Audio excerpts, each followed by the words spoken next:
Assalamualaikum warahmatullahi wabarakatuh. Perkenalkan, nama saya Abul Walid Ulung, NIM 1923001. Mata kuliah Komunikasi Perpajakan, Prodi D3 Manajemen Pajak BP 19, dengan dosen pengampu Ibu Cici Andriani SE MM. Tujuan saya membuat video ini adalah untuk memenuhi tugas presentasi komunikasi perpajakan. Pada video kali ini saya akan membahas tentang pajak penghasilan. Sebelum kita mempelajari lebih dalam, kita pasti harus tahu apa itu pajak penghasilan. Pajak penghasilan atau disebut juga dengan PPh 25 adalah pajak yang dikenakan pada subjek pajak atas penghasilan yang diperoleh pada tahun pajak. Dapat pula dikenakan pajak untuk penghasilan dalam bagian tahun pajak. Dan dapat pula dikenakan pajak untuk penghasilan dalam bagian tahun pajak bila kewajiban pajak subjektifnya dimulai atau berakhir pada tahun pajak. Selanjutnya yaitu subjek pajak penghasilan. Menurut Undang-Undang Nomor 36 Tahun 2008, subjek pajak yaitu yang pertama, orang pribadi atau badan yang diwajibkan membayar pajak berdasarkan kemampuan dan kondisinya.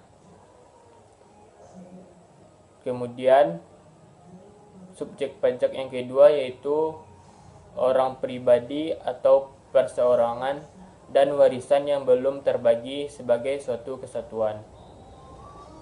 Subjek pajak yang ketiga yaitu badan yang berbentuk perseroan terbatas, perseroan komanditer, yayasan, badan usaha milik negara atau daerah, dan persekutuan lainnya.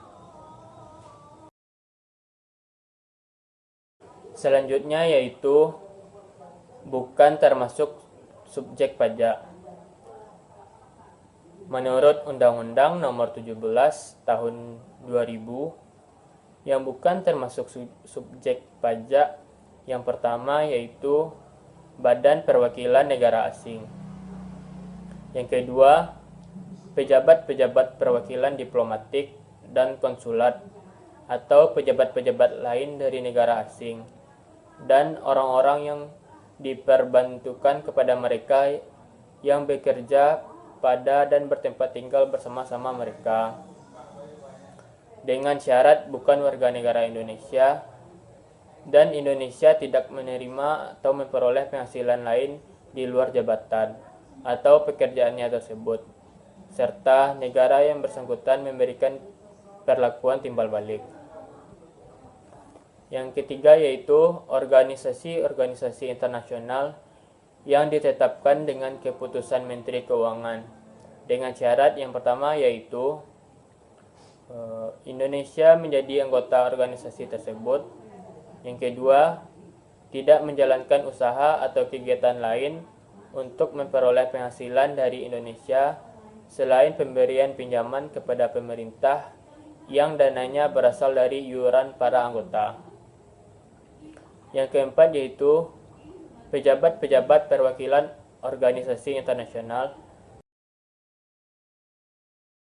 Selanjutnya yaitu penentuan besarnya PPh pasal 25. Pajak terutang menurut SPT tahunan tahun pajak yang lalu dikurangi dengan PPh yang dipotong atau dipungut pihak lain. Kemudian dibagi 12 atau banyaknya bulan dalam bagian tahun pajak. Selanjutnya yaitu contoh perhitungan PPh pasal 25. Dapat dilihat pada soal yaitu pajak terutang tahun 2009 adalah 150 juta. Apabila tidak ada pajak yang dipotong atau dipungut pihak lain, berapa angsuran PPh pasal 25 tahun 2010? Jawabnya yaitu pajak terutang tahun 2009 berjumlah 150 juta.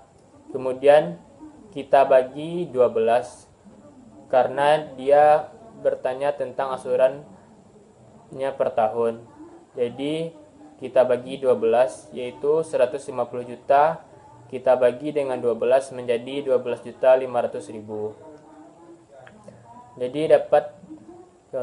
kita dapatkan angsuran PPh pasal 25 tahun 2010 setiap bulannya adalah Rp12.500.000. Sekian hasil presentasi dari saya. Apabila ada kata-kata yang salah, mohon dimaafkan. Terima kasih atas segala perhatian. Wabillahi taufik wal hidayah. Assalamualaikum warahmatullahi wabarakatuh.